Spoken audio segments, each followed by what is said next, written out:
Bonsoir à toutes. Alors ce soir, on va parler d'éducation, éducation dans un cadre un peu spécial, un peu particulier, mais en fait qui est plus tellement particulier puisque c'est un phénomène aujourd'hui que l'on rencontre de plus en plus souvent et de plus en plus fréquent, et qui sont l'éducation dans le cadre d'un parent isolé, d'une mère célibataire. Alors quand on parle de mère célibataire, ça peut tout aussi bien être une maman qui a divorcé, qu'une maman qui a perdu son conjoint ou qui a subi une séparation quelconque. Et la question fatidique, qu'est-ce qui se passe? Comment on réagit quand on a tellement perdu nos repères et qu'on se retrouve dans cette situation de déséquilibre un petit peu parental? Alors pour ça, pour répondre à ces questions, on a la chance ce soir d'avoir Nathalie Stemann. Alors Nathalie, bonsoir. Bonsoir, merci beaucoup de Enchantée m'avoir de te voir. invitée. Je suis ravie d'être avec vous et de pouvoir répondre à vos questions Eh ben, et un écoute, peu plus. nous de même. Voilà. Je vais dire dans 2 minutes comment je t'ai connue et pourquoi c'était tellement important pour moi que tu participes ce soir. Alors d'abord, je vais te présenter. Tu es psychologue clinicienne et psychopathologicienne. Voilà, D'accord? c'est Donc tu ça. t'occupes aussi bien voilà, de toutes les psychopathologies. La mairie t'envoie également dans les écoles pour suivre des enfants qui ont des troubles du comportement. Tout à Alors, fait. quand on parle du comportement, ça peut être dû à un trouble, enfin, de la Autistique, psychopathologie, voilà, des autistes, des troubles des problèmes comme neurologiques, ça. tout ça. Oui, tout à OK. fait. Ou alors des pathologies, c'est-à-dire que des enfants malades ou atteints de cancer ou de choses comme ça et qui ont besoin qu'on les aide à s'intégrer dans la société, qu'on travaille leur sociabilité, leur apprentissage, voilà, qu'on les aide en fait à en faire Exactement. des enfants comme les autres. D'accord. Et Tout à à part fait. ça, tu réponds bénévolement sur la ligne d'écoute de Torah Box, dans laquelle tu écris aussi des articles. Donc voilà, c'est le point Exact. intéressant parce que c'est comme ça que je t'ai connue, à travers tes Exact. articles, que tu t'es distinguée avec tellement de professionnalisme, de bienveillance C'est gentil. en répondant aux questions que les gens pouvaient se poser, qu'ils rencontraient au jour le jour. Euh, et donc voilà, et là j'ai vu à part ça, la personnalité qui se cachait derrière la professionnelle. Et j'ai dit c'est intéressant de rencontrer quelqu'un comme ça et puis surtout de savoir mieux qu'est-ce qu'elle a à nous apprendre. Alors ce soir, on va parler des cas que tu dois très probablement rencontrer et qui sont justement donc des parents isolés, des mamans qui ont connu un divorce. Alors c'est vrai que ce sujet de mère célibataire, il est un peu tabou dans notre société, euh, alors que il est clairement aujourd'hui qui fait Exactement. réellement partie qui font réellement partie de la population, d'une population à part entière. Enfin, Tout à fait. c'est répandu. Et d'abord, pourquoi tu penses qu'il y a un tel tabou autour de ce sujet-là? Pourquoi il n'y a pas plus de choses qui sont faites? Pourquoi, alors qu'il y a un réel besoin, en fait? Oui, tout à fait. Alors, en fait, on est dans une société où l'image est la priorité. C'est-à-dire, il faut avoir un couple parfait avec des enfants parfaits, polis, qui travaillent bien à l'école, qui sont en bonne santé. Voilà, enfin, c'est toute une image, c'est un monde d'images, une époque d'images, due aussi à cause vraiment des réseaux sociaux où on montre vraiment que la beauté de la chose, que des photos merveilleuses de vacances ou alors avec nos enfants, rire avec nos enfants. Et on s'identifie à chaque fois à toutes ces images. Et là-dedans, ben, une personne qui n'a pas de mari, eh ben, ça semble un petit peu dénoté. Alors, bien sûr, c'est pas seulement ça, hein. Il y a beaucoup plus de choses. Une personne qui a un enfant qui est différent, ça dénote, ça gêne les gens, on dirait. Et c'est pour ça que voilà, toutes ces choses aujourd'hui de nos jours sont tabous. Parce que elles rentrent pas dans le cadre de la perfection qu'on aimerait finalement atteindre dans cette société et qui est complètement utopique. Ok. C'est ça, c'est que il y a tout, en fait, il y a un jugement beaucoup qui tourne autour Ah, tout à fait. Alors, on est vraiment dans une époque de jugement, encore dû aux réseaux sociaux. De nos jours, toute la vie des gens est devant nous. C'est exposé, on y a accès, parfois même sans limite. Donc, du coup, nous, derrière notre écran, on se permet un peu de juger la vie des autres parce que c'est tellement plus, on va dire, facile d'arriver à donner à juger l'autre plutôt que de se poser sur sa propre vie. Finalement, ça rassure ses propres un imperfections. petit peu. Voilà, ça Donc, de rassure voir un les peu parce imperfections des autres, que ça fait toujours moins mal. on aime voir les imperfections des autres pour pas voir les nôtres. Et finalement, voilà, les personnes qui peuvent être honnêtes et demander conseil ou quoi que ce soit sur les réseaux sociaux, du coup, ressentent ce poids du jugement. Mais il faut pas qu'elle s'arrête à ça parce que c'est le problème des autres, c'est pas leur problème à elles. Euh, il faut vraiment qu'elle reste, elle soit en accord avec leur choix et surtout pas s'arrêter à un certain tabou qui ne devrait pas exister. Mhm. D'accord. Bah, écoute, merci beaucoup. Ça commence déjà fort au niveau du rizouk, du renforcement. Euh, alors moi, j'ai rencontré une femme, il y a déjà de ça 15 ans, qui était déjà une maman, donc une maman célibataire. Enfin, je ne sais pas si c'est comme ça. Oui, en réalité, c'est comme ça qu'on peut les appeler, puisqu'elles sont seules à élever leurs enfants. Mhm. Euh, et, et déjà à l'époque, elle se plaignait énormément du manque d'informations au niveau éducation pour elle, pour ce genre de maman. C'est-à-dire qu'elle bah, se retrouvait confrontée à devoir jouer le rôle bah, de la mère et du père en même temps. Et elle ne savait plus tout à fait sur quel pied danser. Donc déjà à Je cette comprends. époque, il y avait déjà quelque chose il y avait un besoin clairement voilà, clair dans la société et qui aujourd'hui devient de plus en plus répandu. Euh, la question, c'est ça, c'est en fait, bah, pourquoi il n'y a pas plus de choses pour ce genre de femmes Parce qui que sont en mises en fait, œuvre. je pense que aujourd'hui, il y a tellement de conseils, de sites, de quoi que ce soit, que tout est dilué. Tout est trop dilué et du coup, on s'y perd complètement. Mais finalement, l'erreur justement, c'est de vouloir jouer les deux rôles. De nos jours, la femme doit être parfaite, encore une fois, et elle doit tout le temps être une bonne maman, une bonne épouse, une bonne employée, une bonne femme de maison. Elle se met la barre, les femmes se mettent la barre trop haut. Elles se mettent la barre trop haut et du coup, c'est ça qui fait qu'on est dans une époque de dépression aussi très vraiment massive, de déprime, parce que on essaye d'atteindre quelque chose qui n'est pas atteignable. Nous avons tous des failles et aujourd'hui, on veut plus accepter nos failles. Mais il faut les accepter parce qu'elles font partie de nous et ne pas montrer ses failles à ses enfants, c'est continuer dans ce cercle vicieux. Alors que leur montrer qu'on a des failles, mais que on arrivera à les gérer. Là, c'est montrer que oui, on peut avoir des défauts, et on peut y arriver, on peut avancer. Et Et c'est un leur permettre aussi meilleur à mode elles-mêmes d'être d'éducation. faillibles, en fait. Exactement, exactement. Se permettre d'être faillible, c'est un mode d'éducation qui est bien mieux que celui de penser que les enfants pensent on est que parfaite et du coup eux-mêmes ne n'arriveront pas à assumer Pas leurs tout à propres fait. défauts. Exactement. Ok.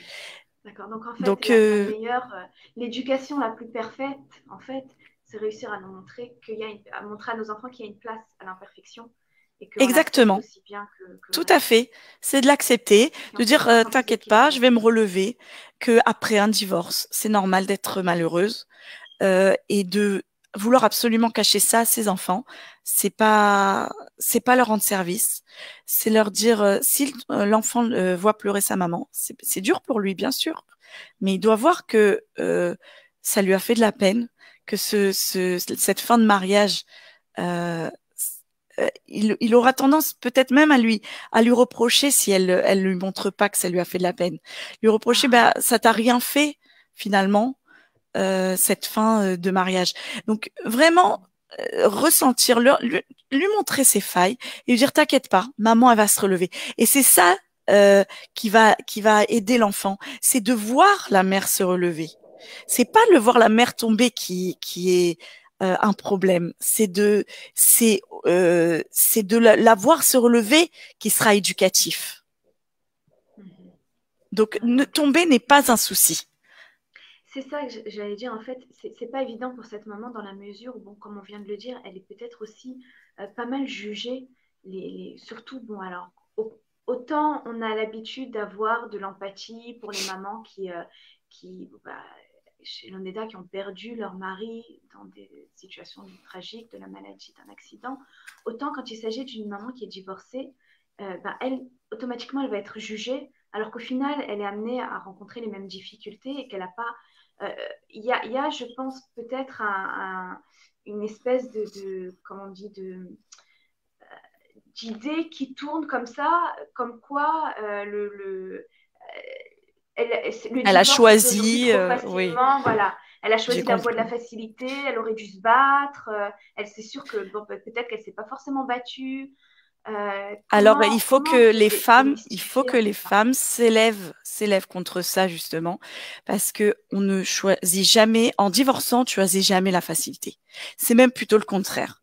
Euh, les femmes qui sont malheureuses, et qui restent avec leur mari, c'est plutôt elles qui choisissent la facilité, on va dire. Elles ont choisi, c'est leur choix. De toute façon, personne n'a le droit de juger le choix de quelqu'un. Elles ont choisi de divorcer, c'est certainement pas la facilité parce que c'est élever son enfant seul, c'est se retrouver seul, c'est se retrouver, comme tu as dit, devant le jugement de beaucoup.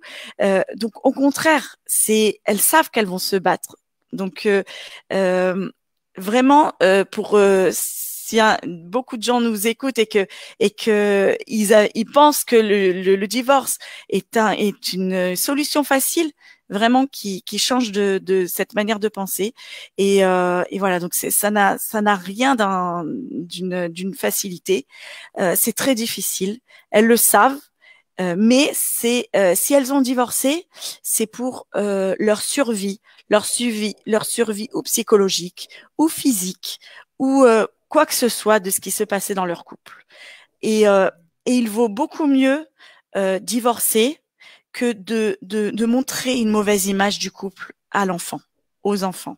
C'est montrer une mauvaise image du couple à son enfant, c'est prendre le risque que plus tard, il est pas son couple ne soit, enfin, qui se base sur cette image-là Qui reproduisent d'un le schéma. couple, voilà, d'un couple de rancœur, d'un couple de disputes, d'un couple qui ne s'aime pas, D'indifférence.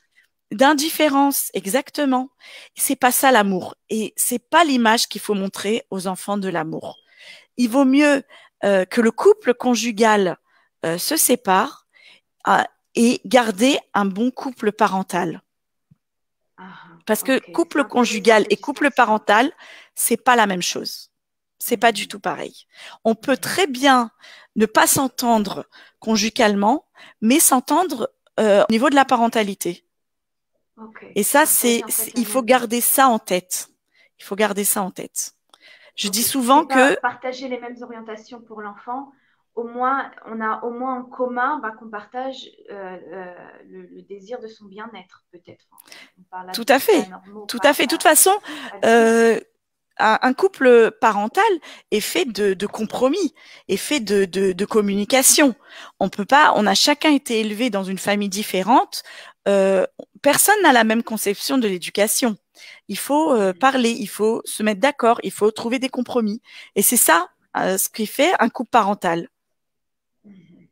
Peu importe qu'ils vivent toujours ensemble ou pas, finalement, ça ne change pas grand-chose. Tout à Euh, fait. On peut très bien, vraiment bien s'entendre et bien élever son enfant, même si on n'est plus ensemble, on vit plus ensemble sous le même toit. À partir du moment où on a le même désir du bien-être de l'enfant et de son éducation, de son équilibre, de son épanouissement, alors on arrive sur le même chemin. Et l'enfant le d'accord. ressent.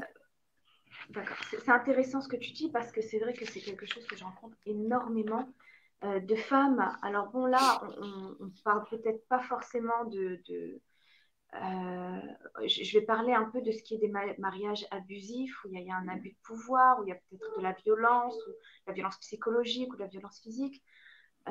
Et puis que la maman ne veut pas divorcer parce qu'elle a peur pour ses enfants. Voilà, parce que le leitmotiv qui revient très très très souvent, c'est on ne divorce pas pour nos enfants. Et quand je viens leur poser la question, mais alors qu'est-ce qui vous permet d'être encore marié? Il n'y a que les enfants. C'est-à-dire qu'il n'y a peut-être même plus de volonté de réellement travailler sur son couple l'un envers l'autre, mais les enfants sont là comme le drapeau, genre qui les rappelle à l'ordre que non, ils doivent continuer dans cette voie-là. C'était Qu'est-ce là, que tu c'est une dirais à ces erreur. mamans-là? Je dirais que c'était là, c'est une erreur. J'ai eu le cas justement d'une femme qui n'avait pas qui n'avait pas divorcé, qui était restée donc avec son mari. Et plus tard, sa fille, c'était sa fille que j'avais eue. Plus tard, sa fille qui elle du coup a souhaité divorcer. Plus tard, bien sûr, a dit à sa mère, moi, je veux pas être comme toi. Moi, je veux pas être malheureuse comme toi. Et ça prouve bien que finalement, c'est pas pour les enfants qu'on décide de ne pas divorcer. Euh, c'est euh, euh, c'est pour soi-même, pour peut-être qu'on n'est pas prêt aussi, parce qu'il faut être prêt aussi hein, de faire ce choix-là. C'est un choix difficile. Mais si c'est pour l'enfant, c'est pas une bonne image à lui donner que d'un couple qui ne s'aime pas, un couple qui ne communique pas, un couple qui n'avance pas main dans la main. Alors bien sûr, aucun couple n'est parfait, évidemment. D'ailleurs, ce serait donner une mauvaise image du couple aussi, encore une fois, Ouais, que de montrer un couple parfait, exactement. Euh, mais il y a quand même, les enfants ressentent tout à fait une complicité, vraiment d'aller vers le même chemin. Vraiment la main dans la main, les enfants le ressentent. Un couple qui va main dans la main. Maintenant, j'aimerais dire à ces femmes qu'on peut être un mauvais mari, mais un très bon père. Ça n'a pas de lien. Comme on peut être le contraire aussi, un très bon mari et un très mauvais père. Donc, être divorcé ne veut pas dire que ne pas réussir l'éducation de ses enfants. À partir du moment où, si le père est aussi est présent, il retrouve la même chose, même si c'est dans deux lieux différents. L'enfant, il a une petite phase d'adaptation, mais il va retrouver ses repères très très vite. Mhm. Les enfants ont une capacité d'adaptation Tout à formidable. fait, tout à fait. Et il est C'est vrai. beaucoup plus tranquille quand il n'a pas tous les cris, toutes les disputes, quand il voit ses parents malheureux. C'est quelque chose qui est très destructeur et très difficile à vivre pour un enfant. Mhm. Ok. D'ailleurs, l'enfant est un Alors, baromètre. L'enfant est un vrai baromètre. On peut voir tout de suite si vraiment, avec l'enfant, si ça commence vraiment on va dire, à être urgent que le couple se sépare. mhm. C'est-à-dire, C'est-à-dire, comment on est-ce qu'il voit selon réagit? son manque de bien-être, son agitation, ses colères, euh, Mhm. même, voilà, ses rancœurs lui aussi. On verra ça très, très vite. Et là, il faudra penser vraiment à prendre une décision. D'accord, c'est-à-dire qu'il va se faire le reflet en fait de ce qui se passe dans le couple, le Exactement. miroir, hein. Tout à Quand les fait. parents, eux, ont tendance à mettre peut-être la tête dans le sable, à pas vouloir voir, parce qu'en fait, c'est ça qu'il s'agit. On peut toujours L'enfant tout le voir, ça va montrera. pas. L'enfant est vraiment le L'enfant. miroir, oui. C'est ça. Ah, ok. Heureusement, j'ai envie de dire presque, parce que ça Ouais. peut être amené à influer certaines choses. D'accord. Alors justement, on parlait de jugement de la société. Alors c'est vrai que parfois c'est de la part de la société et parfois c'est de l'enfant lui-même. Alors il peut arriver que l'enfant vienne justement reprocher. Alors d'un côté, peut-être qu'il reprochera plus tard, oui, tu as été trop faible, tu n'aurais pas dû rester marié. C'est vrai que c'est quelque chose qu'on entend souvent de la part d'enfants qui ont souffert du mariage de leurs parents quand finalement ils n'auraient peut-être pas autant souffert du divorce. Mais mais il y a aussi le cas contraire de dire c'est ta faute, ce qui a pu s'arriver. Qui a... Excusez-moi, un chargeur. Et de reprocher ça à un des parents, surtout s'il y a eu un cas de mariage abusif dans lequel ils ont vu le père qui a été ou le contraire, hein, ça peut être la maman qui a été abusive ou le père abusif, mais d'avoir montré comme ça une image où la mère est toujours celle qui est responsable de tout, celle qui est la fautive, celle qui doit tout porter sur ses épaules, et que l'enfant va être amené à rejeter ça sur le parent. Alors, dans ce cas-là, comment on peut réagir par rapport à ça? Alors, tout à fait. Alors, c'est sûr que déjà un enfant qui reproche, par exemple, à sa mère d'avoir divorcé, c'est qu'il n'a pas compris, c'est qu'il va falloir lui expliquer, mais avec des mots simples, pas la peine de chercher trop loin, mais avec des mots simples, lui expliquer. Ta maman était malheureuse, mais je reste ta maman, ton papa reste ton papa. On t'aime tous les deux, tu es notre enfant, ça ne changera rien sur ce côté-là. On reste une famille parentale. On n'est plus une famille, on n'est plus un couple, mais on reste une famille quand même. Voilà, des choses vraiment, des mots simples, des mots qui permettent vraiment qui puisse comprendre. Finalement, si on lui donne une évidence, maman était malheureuse, il va pas dire ah bah t'aurais dû rester quoi qu'il arrive.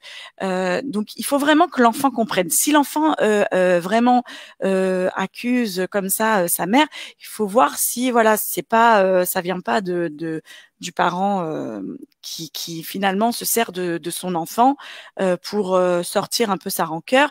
Et ça, c'est très, très, très destructeur. D'ailleurs, je voudrais vraiment dire que c'est une des bases vraiment d'une éducation réussie après un divorce. Ne jamais, jamais, jamais dénigrer le parent. Ne jamais, jamais le faire. C'est très, très, très destructeur. Alors, je sais que c'est pas facile. Voilà. Parce que, bon, alors on espère que le divorce se passe à l'amiable bien sûr, et qu'on partage tous que uniquement le bien de l'enfant. Et malheureusement, dans la plupart des cas, c'est pas toujours comme ça. Et c'est vrai que ça finit en conflit. Et là, les parents vont avoir tendance à tirer l'un à l'autre au niveau émotionnel ou affectif l'enfant vers lui. Tout à fait. Il va se servir de l'enfant finalement pour punir le parent. Et ça, c'est vraiment quelque chose de très destructeur parce qu'un enfant n'a pas à être entre les parents. L'enfant n'est pas un juge, l'enfant n'est pas un confident, l'enfant n'est pas un ami. L'enfant est l'enfant. Il doit garder sa place d'enfant.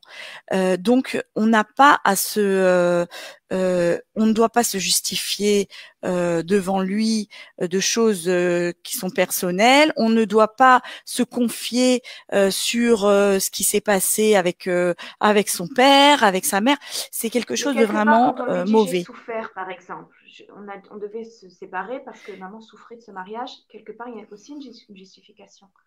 Alors, non, déjà de pas dire j'ai souffert de ce mariage, mais maman ne se sentait pas bien, j'étais malheureuse parce que je ne me sentais pas épanouie et là je voudrais être épanouie. Avec papa, on s'entendait plus, mais papa reste quelqu'un d'un super papa, parce que il faut vraiment différencier le mari du père, c'est-à-dire sans pour autant s'étaler sur les mauvaises qualités maritales, vraiment essayer de lui montrer vraiment toutes les qualités qu'il a en tant que père, ou pareil du côté de la mère, mais c'est-à-dire vraiment essayer à chaque fois ne jamais dénigrer.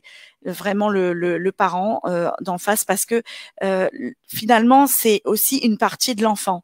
Et dénigrer le parent d'en face, c'est dénigrer cette partie-là de l'enfant. L'enfant est fait de deux parties. Portée pour l'enfant, en fait. Bon, bah, alors, ça, c'est très, très difficile. Un enfant, ses parents, ses tuteurs. C'est-à-dire, mais vraiment tuteurs comme une plante. Si le tuteur n'est pas droit, il va pousser comme le tuteur. Voyez, il a besoin d'admirer son père et sa mère pour pouvoir avancer, pour pouvoir savoir où il doit aller. Alors, bien sûr, je dis pas que un enfant qui a un père tordu entre guillemets ne poussera pas droit, bien sûr, mais ce que je veux dire, c'est que au maximum, si on veut vraiment réussir une éducation malgré une séparation, ne jamais, même si on a la tentation de le faire, ne jamais dénigrer le parent d'en face, jamais. Et même si lui le fait. Voilà, que l'enfant reporte une. Alors, si lui le fait. De haïr son parent pour ce qu'il est, parce qu'il est mauvais, alors que l'enfant reporte sur lui-même cette propre haine. Ça peut arriver quelque chose comme ça? Si jamais, justement, si jamais on est trop à dénigrer le parent d'en face, oui, il pourrait se reporter cette haine sur lui-même. Enfin, il y a beaucoup de possibilités après psychologiques, et ce serait vraiment trop dommage, parce que vraiment il y a aucune raison, même si le parent d'en face le fait, ne pas jouer dans son jeu, ne surtout pas aller dans son jeu. C'est ça que j'allais te demander, parce que c'est très très difficile déjà pour la maman qui a assumé toute seule une tonne de responsabilités, peut-être même aussi au niveau financier, qui doit affronter le regard de la société, qui doit pas se laisser aller à la culpabilité, et qui gère tout de A à Z. Et puis, en plus, de l'autre côté, on lui casse le travail, on lui casse sa propre image aux yeux des enfants. Alors ça s'appelle. Je pense qu'il y a un réflexe naturel d'expliquer à l'enfant que non, moi je suis ok, c'est tout père à fait. Qui est tordu. Non. Alors, je dis le père ou la mère, mais ça peut être l'inverse. Oui. En l'occurrence, on parle aux mamans, mais c'est vrai que parfois c'est la maman qui. Alors un parent qui essaye d'attirer la couverture vers lui, qui essaye de dénigrer l'autre parent pour se monter, finalement, ça s'appelle l'aliénation parentale en psychologie. Et finalement, c'est l'aliénation parentale, on le fait pas tout seul.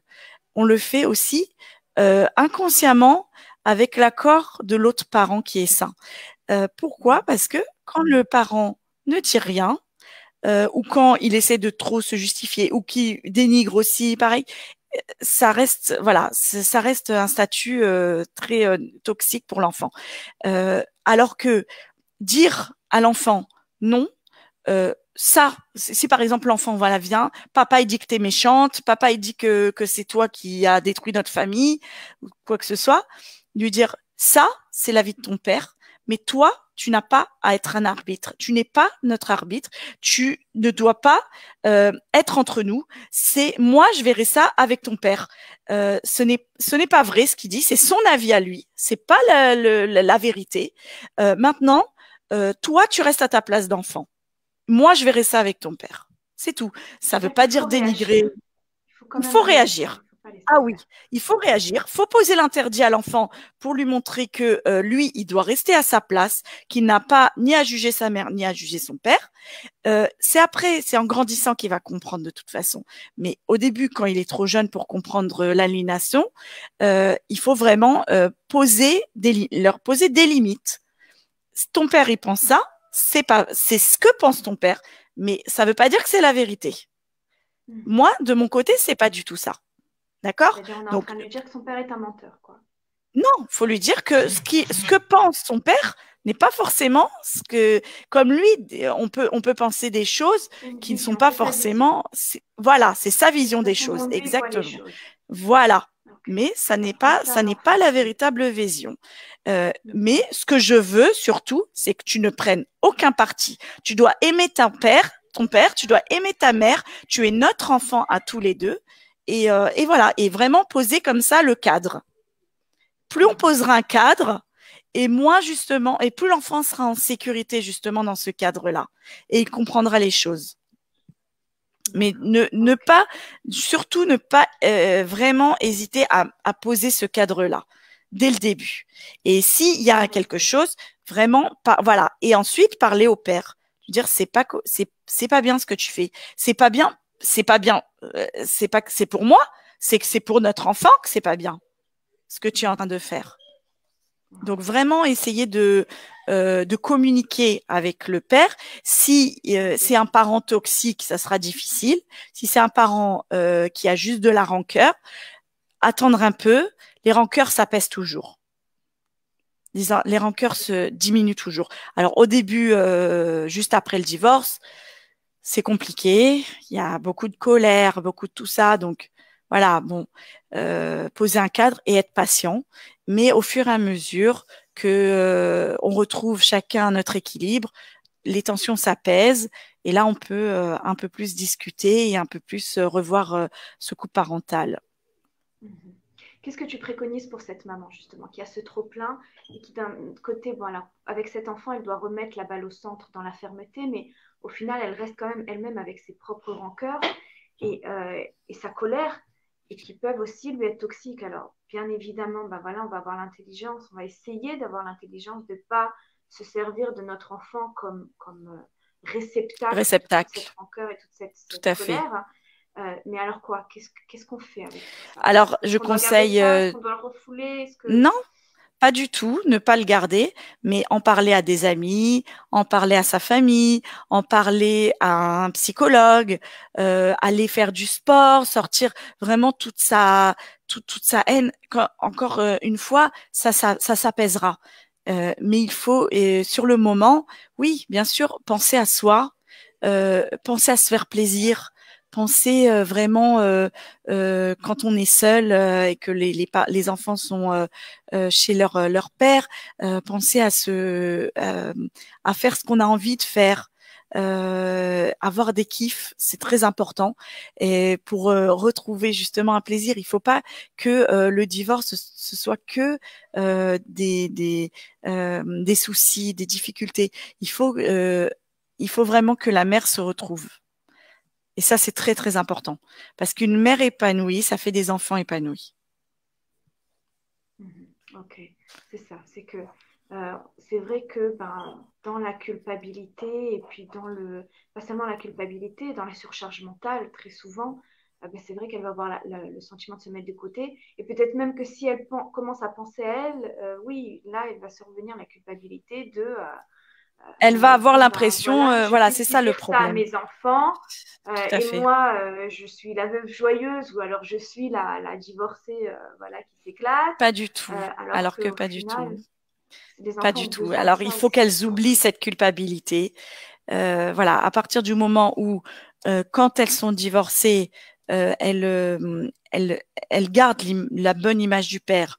Quand elles sont veuves, qu'elles continuent à parler du père à leurs enfants, que vraiment que ils en vivent à travers les images qu'elle leur donne, à travers les souvenirs qu'elle leur rappelle.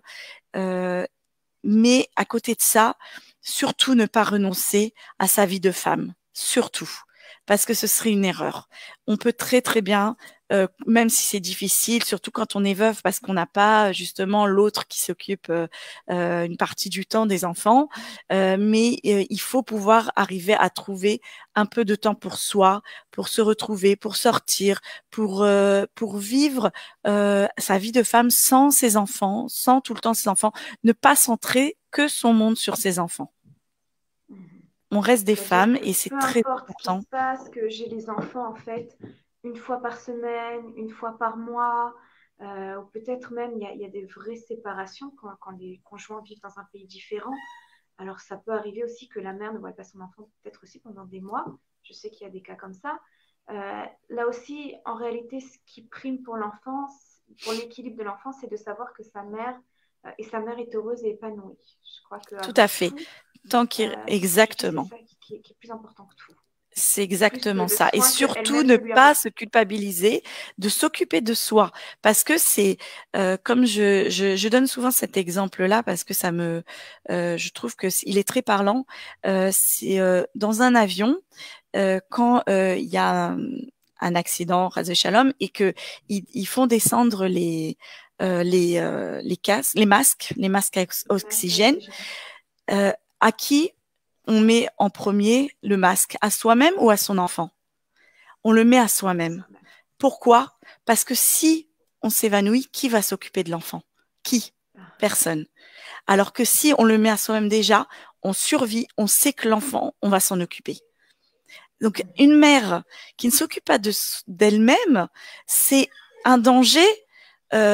Finalement, c'est dangereux pour ses enfants parce que C'est elle priver une risque partie de d'oxygène à pas son enfant. réussir, voilà, de pas Oui. finalement de pas réussir à s'en occuper après. Donc, ne surtout pas culpabiliser parce que vous avez envie de vous occuper de vous. C'est normal et il le faut. C'est humain et et c'est bénéfique. C'est bénéfique Mhm. pour faire de vous des meilleures personnes et surtout des meilleures mères, des mères épanouies. Ah, donc se reconstruire, en fait, c'est ça qui va Tout permettre à fait. la construction Exactement. d'enfants. Exactement. Et plus on Très fera belle. attention à soi-même et plus on arrivera à se reconstruire plus rapidement. Que si on reste à vraiment dans notre bulle, à ne pas vouloir sortir, à ressasser les mauvaises choses, à ne pas vouloir s'occuper de soi parce que les enfants passent d'abord ou quoi que ce soit, on risque vraiment finalement de pas sortir de ce brouillard et si les enfants ne nous voient pas justement lever la tête, c'est là que ça peut être dangereux pour eux Mhm. au niveau Wow. équilibre.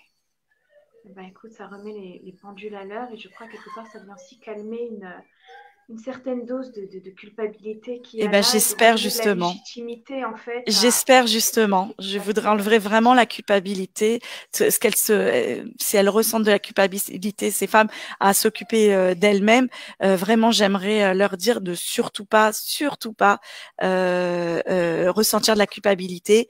Euh, vous êtes des mères superbes. Vous voulez vraiment donner tout à votre enfant, à vos enfants. Il faut vous donner à vous-même à ce moment-là. Ben, Surtout, n'hésitez pas à vous donner à le vous-même. message est très clair. Alors, j'ai encore plusieurs questions par rapport à justement à cette question d'éducation. Mhm.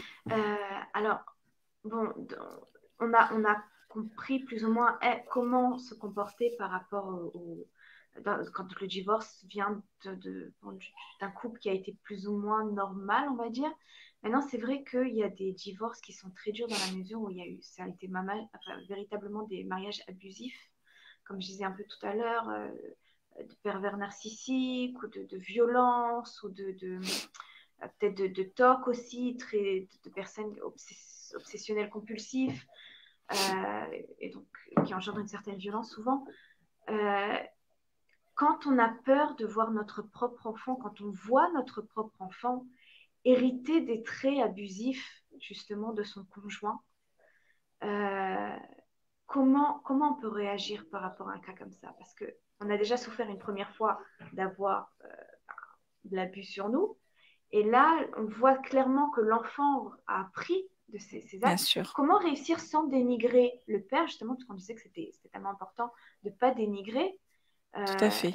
mais comment faire en sorte qu'ils ne prennent pas ce chemin-là, en fait, de perversion, de narcissisme, de violence, de colère incontrôlée, de rejeter la responsabilité sur l'autre sans arrêt. Euh, Alors, comment on parler ferait à ça? l'enfant. Alors, si c'est de la perversion, surtout parler à l'enfant de ses actions. C'est pas correct ce que tu fais. Ça se fait pas. Enfin, vraiment poser un cadre. S'il dit oui, papa, nan, ce qui se passe chez ton père, c'est ce qui se passe chez ton père. Là, chez moi, c'est autrement. Il faut qu'il ait un cadre et il sera beaucoup plus en sécurité quand il sentira ce cadre-là. Et il comprendra tout de suite ce qu'il doit faire, ce qu'il doit pas faire. Maintenant, si on voit vraiment que l'enfant dérive vraiment trop, surtout ne pas hésiter à demander de l'aide d'un pédopsychiatre, d'un pédopsychologue. Surtout ne pas hésiter, vraiment. C'est très important. Est-ce Parce que, que, est-ce que la perversion narcissique chez un enfant est quelque chose qui peut être réglable à la base, ou alors est-ce que c'est quelque chose de génétique et que si alors, l'enfant a vu ce schéma, il va forcément le reproduire? Est-ce que c'est encore rattrapable? de nos jours, on entend beaucoup perversion narcissique, perversion narcissique. Il faut vraiment être sûr déjà du diagnostic. Ensuite, c'est bien sûr que c'est rattrapable, on va dire, quand c'est un enfant.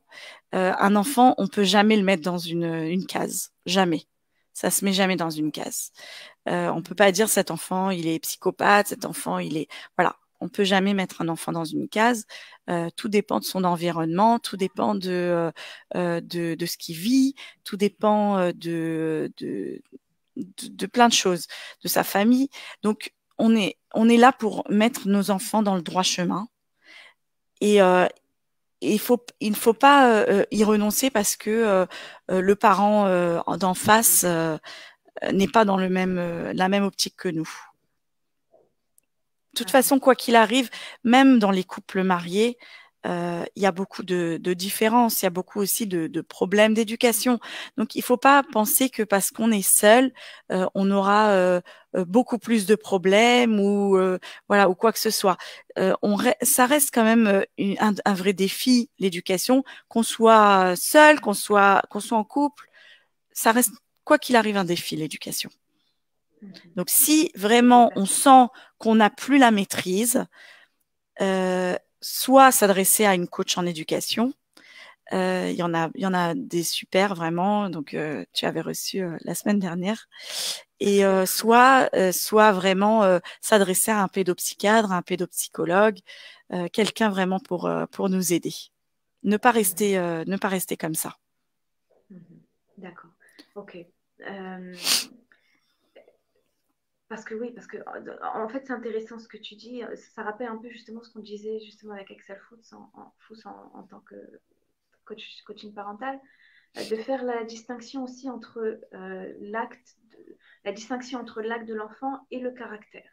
C'est-à-dire Tout que à sa fait. façon d'agir ou la Exactement. façon Ne pas d'agir de dire papa, tu es ça c'est méchant. quelque chose que je peux dire. Voilà. La façon d'agir de papa n'est pas à mes yeux une façon logique de faire ou de réagir, mais ça va encore Voilà. rien dire sur sa personnalité elle-même. Tout à fait, exactement.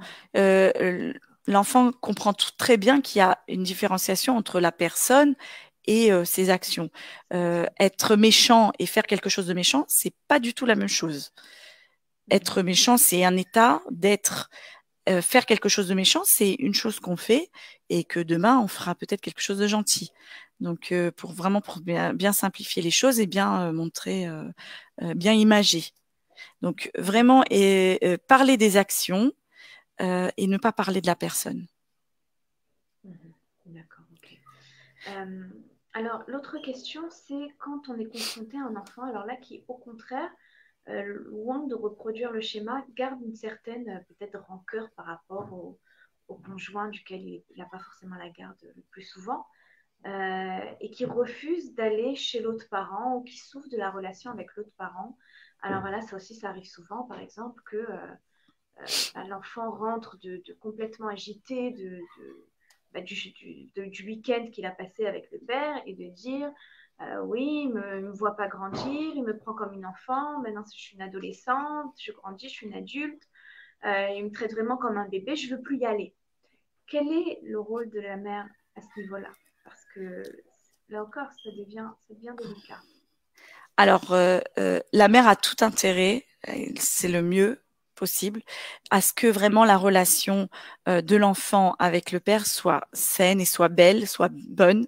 Parce que justement, avec les divorces, il y a vraiment une relation particulière qui peut vraiment s'installer, puisqu'on est seul avec son enfant. l'autre parent est seul avec son enfant, nous on est seul avec notre enfant. Donc du coup il y a une vraie relation qui peut s'installer. Donc c'est très très important. C'est vraiment la qualité de la relation qui est le plus important avec l'enfant quand il y a un divorce. Donc vraiment lui expliquer donc à cette jeune fille, c'est ton papa. Les papas ne voient jamais leur fille vraiment grandir. Finalement, vraiment lui expliquer que c'est pas méchant, que c'est quelque chose de normal. Au contraire, voilà, c'est exactement l'enfant, que le père voit sa fille, elle reste petite dans sa tête. C'est surtout un père avec une fille. Donc vraiment, et l'encourager à parler avec son père, peut-être même discuter du coup avec le père et lui dire voilà, ça l'embête un peu, voilà, sans pour autant interférer dans cette relation. Mais vraiment, il faut vraiment que ça se passe bien. Et même si on a une porte ouverte pour pouvoir critiquer le conjoint ou l'éducation du conjoint, surtout ne pas le faire. Et essayer toujours de lui trouver des circonstances atténuantes. Voilà, s'il agit comme ça, et si c'est un parent sain, c'est qu'il agit aussi pour une raison qui fait qu'il veut aussi le bien-être de son enfant. Surtout garder ça en tête. C'est très important. Ok, d'accord. Faut surtout voilà se dire que c'est pas parce que le couple conjugal a éclaté que ça veut dire que l'autre veut le malheur de ses enfants. Ça n'a strictement rien à voir. Et au contraire, un parent reste un parent. Jusqu'à 120 ans. Voilà, okay. Exactement. Alors, avant de demander aux dames qui sont présentes si elles ont des questions, vous pouvez déjà commencer à envoyer vos questions. Moi, j'en ai peut-être encore une de taille quand même. J'aimerais qu'on parle un peu des familles recomposées. Alors, à partir du moment où voilà, la maman a décidé de se reconstruire et puis de se remarier, de refonder de nouveau un foyer, là, il peut surgir tout un tas de problèmes. Tout Alors, à fait. Il peut y avoir un rejet du conjoint, du nouveau conjoint, un rejet de ses enfants, ou l'inverse, le rejet du conjoint vers l'enfant, qui ne veut pas accepter l'enfant, qui ne veut pas que l'enfant vienne nuire quelque part à la relation privilégiée qu'il a avec sa nouvelle femme. Et là encore, on se retrouve à... On croyait être sorti du gros et puis on se remet dans les problèmes. Alors, comment on peut encourager ces mamans-là? Alors, déjà, encore une fois, pour chaque situation, chaque changement dans la vie, il y a toujours un temps d'adaptation. Donc, ne pas désespérer si ça se passe mal au début. C'est normal. Il faut que chacun trouve sa place. Ensuite, il faut comprendre aussi l'enfant. Finalement, l'enfant, quand il voit un nouveau conjoint arriver, même s'il savait que le couple conjugal était mort, ça n'empêche qu'inconsciemment, là, ça veut dire que c'est vraiment la fin. Donc finalement, le nouveau conjoint lui montre que c'est vraiment la fin. Ses parents ne reviendront plus ensemble, quoi qu'il arrive. Donc il est l'image vraiment de l'échec du couple conjugal, même si c'est pas le cas, mais c'est inconscient ou peut-être conscient, mais voilà. Donc il faut comprendre l'enfant au début, c'est difficile, c'est normal. Ensuite, si c'est le contraire, si c'est le conjoint qui rejette l'enfant, là c'est pas normal. Par contre, là c'est pas normal parce que ça reste un adulte. Et un adulte, c'est à lui de s'adapter à l'enfant. C'est pas à l'enfant de s'adapter à l'adulte. Un enfant, il faut lui apprendre. Il faut lui apprendre. On est toujours dans l'apprentissage avec l'enfant. Alors que l'adulte, il doit accepter, il doit comprendre. C'est à lui de faire l'effort de comprendre et de savoir ce qui se passe dans la tête de l'enfant finalement. Donc il doit garder patience. Maintenant. Si les deux, voilà, la relation est difficile, il va falloir la créer. Si elle se crée pas naturellement, on la crée soi-même, c'est-à-dire des activités entre l'enfant et le nouveau conjoint qui peuvent amener à une complicité. Ça peut juste commencer par aller le chercher au judo ou je sais pas, n'importe quelle activité. Juste ce moment où ils seront seuls dans la voiture, même si ça dure 5 minutes, ça peut commencer à créer quelque chose. Après, et faire évoluer vraiment la relation. Mais voilà, si elle se fait pas naturellement, ne pas hésiter à la construire soi-même. Et Alors ne permettre pas de créer surtout, en voilà, fait un espace un peu privilégié à tous les deux. voilà, Et tout donc à fait, peut-être savoir exactement, se mettre en retrait. Bon, il ne faut pas être dans le contrôle alors exactement. dans ce niveau-là.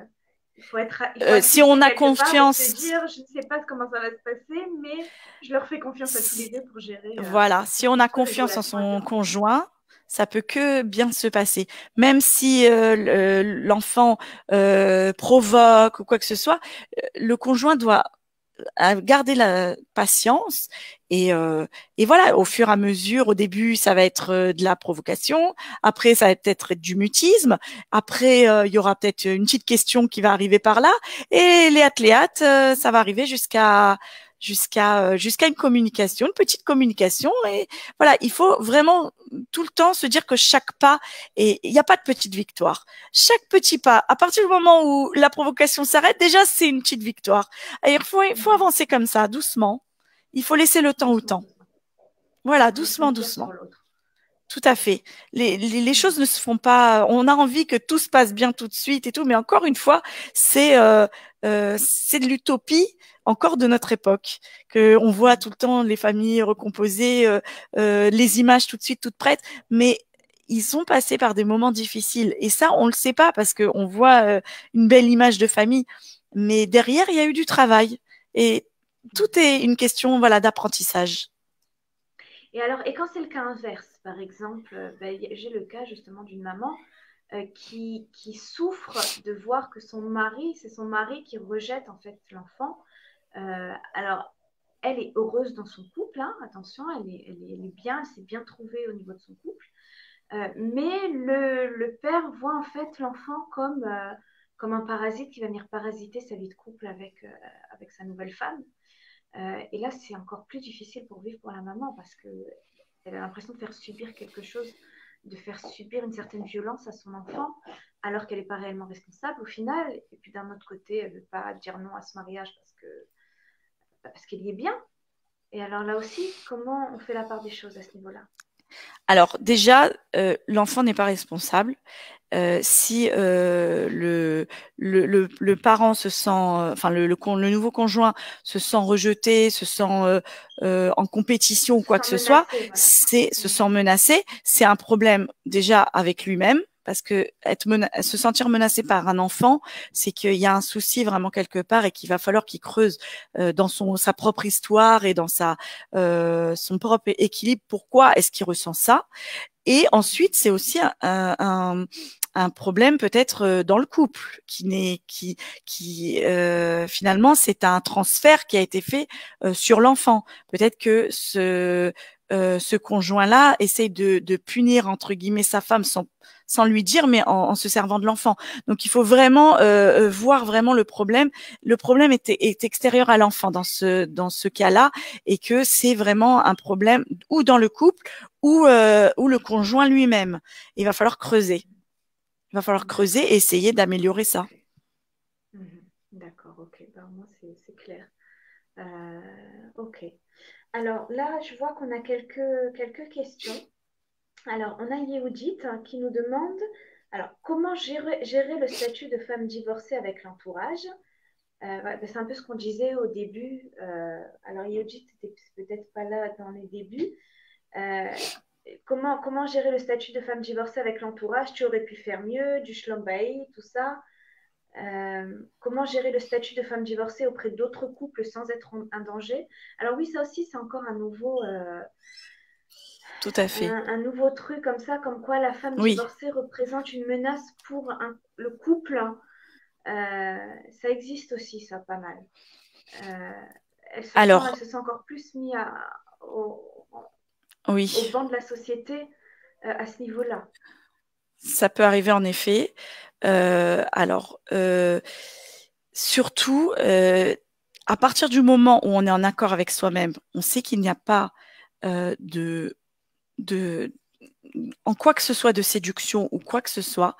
Quelque chose de Si malsain. c'est l'autre qui se sent en danger, c'est que c'est le problème de l'autre. C'est que c'est un problème dans son couple, un problème dans sa confiance en lui-même. C'est quelque chose qui est extérieur finalement à la femme divorcée. À partir du moment où nous, on sait comment on se comporte, on sait que il y a aucune phase de séduction ou quoi que ce soit, qu'on est tout à fait en accord avec ses actions. Si quelqu'un se sent menacé, c'est que c'est le problème de l'autre. C'est qu'il a En un fait, un peu ce problème que tu disais dans... avec le père, c'est un peu Tout pareil. à fait, C'est à partir tout du à moment fait, où je ressens une menace, quelle qu'elle soit, en fait, divorcé, pas divorcé, exactement. père, renouvelle, c'est que c'est à l'intérieur que j'ai à aller chercher ma réponse, en fait. Exactement. Les jugements des autres, finalement, c'est leur problème à eux-mêmes. Quand dans l'entourage, on dit t'aurais pu faire mieux, t'aurais pu faire ça, c'est que c'est une angoisse finalement qui parle, une angoisse, leur angoisse à eux qui parle finalement.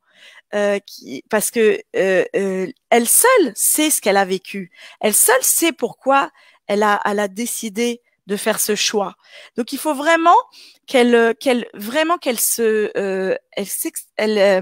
Elle du renforce recul, son qu'elle prenne certitude. du recul sur ses paroles. De toute façon, quoi qu'il arrive, on est toujours jugé. On est toujours jugé. On décide d'avoir un seul enfant, on sera jugé.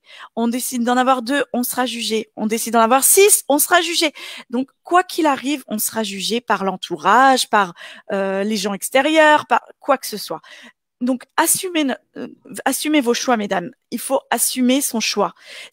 Vous avez choisi ça, vous savez pourquoi vous avez choisi. Les autres ne sont pas dans votre vie. Ils savent pas ce que vous avez vécu. Ils savent pas, ils étaient pas à l'intérieur ni de votre couple, ni de votre famille.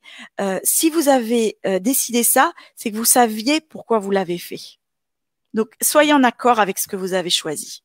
N'écoutez pas et que vraiment les jugements des autres finalement c'est que le reflet de leur propre angoisse, leur propre imperfection. Laissons les autres gérer leur peur et Exactement, occupons-nous de notre jardin, exactement. quand même. J'irai. Voilà, tout Cultivons à notre fait. jardin. Voilà. Si chacun est occupé à sa zone, à sa zone de gazon, Tout il à y aurait fait. plus de paix sur la terre. D'accord. Mais C'est en tous ça. les cas, voilà, c'était des paroles très encourageantes et pleines de bonnes énergies. Voilà, et de Ben, bienveillance. j'espère. Ok, donc s'il y a d'autres questions, on peut y répondre. Sinon, voilà, il faut savoir que, alors on l'a dit au début, mais j'ai pas du tout envoyé toutes les infos. Euh, Nathalie répond de façon bénévole sur la ligne d'écoute de ToraBox, pour celles qui connaissent ToraBox. Pour celles qui ne connaissent pas, je mettrai un petit commentaire en dessous dès qu'on aura fini, tout simplement parce que je ne sais pas le faire en même temps. Soyons honnêtes. Par contre, voilà, il faut le savoir, ou écrire, envoyer un mail à ToraBox en demandant à parler à Nathalie. À ce moment-là, vous pouvez lui poser vos questions, elle sera une joie de revenir vers vous. Bien sûr. Encore une fois, de façon tout à fait bénévole. Ou alors, vous pouvez appeler sur la ligne d'écoute. Alors, il y a Nathalie et puis il y a beaucoup d'autres aussi thérapeutes très, très confirmés qui peuvent vous répondre. La France, c'est 01 80 20 5000. Et la ligne d'écoute sur Israël, 02, oui, 02 37 Oui, 41 515. Hein, c'est ça, je ne me trompe pas. c'est D'accord. ça. Voilà, tout ça en attendant que Nathalie ouvre son cabinet très prochainement, enfin, on espère dans 6 mois. Si Voilà, Dieu on veut. lui souhaite Bécha Tova puisque on va devoir Merci. attendre qu'elle mette au monde voilà, l'enfant qu'elle porte des bras Hachem en bonne santé. Amen, Et puis peu merci. après, vous pourrez également la consulter pour vous, pour vos enfants, pour votre couple, dans Exactement. son cabinet, Avec si plaisir. Dieu veut. D'accord. Voilà. Écoute, Nathalie, merci beaucoup, beaucoup. Tu nous as Avec ouvert plaisir. de nouvelles portes. Tu as su donner de la place légitime à beaucoup de femmes qui se sentent isolées, mais je crois que ce soir un peu, elles se sont senties un peu moins isolées déjà, Bien, de savoir j'espère. qu'elles ne sont pas les seules à vivre ces épreuves. Et puis, en fait, que de cette épreuve, on peut sortir, je pense, très Plus forte. renforcée et Tout à encore fait. plus forte et construire un Toutes foyer les encore plus épreuves solide qu'Hachem il que... nous envoie, c'est vraiment pour monter, pour vraiment ne pas voir où on est, ne pas voir, parce que quand on est au creux de la vague, finalement, voir plus haut, on va remonter et on va aller plus haut que ce qu'on était avant. Surtout se dire que tous les échecs par lesquels on passe, tous les épreuves par lesquelles on passe, ça va nous permettre d'évoluer et finalement c'est un message d'Hachem pour nous parfaire. Donc surtout ne pas désespérer. Il y a toujours une solution. Et si vraiment voilà vous vous sentez vraiment pas bien, si vous vous sentez en déprime, en dépression, n'hésitez pas. Voilà, la ligne d'écoute est là pour vous écouter, pour vous aider avec des gens vraiment exceptionnels. Et voilà, essayez de trouver toujours du positif partout où vous pouvez. En tout cas, voilà, si je peux vous donner un peu de positif, vraiment, je serais contente. Ça, j'aurais fait mon devoir.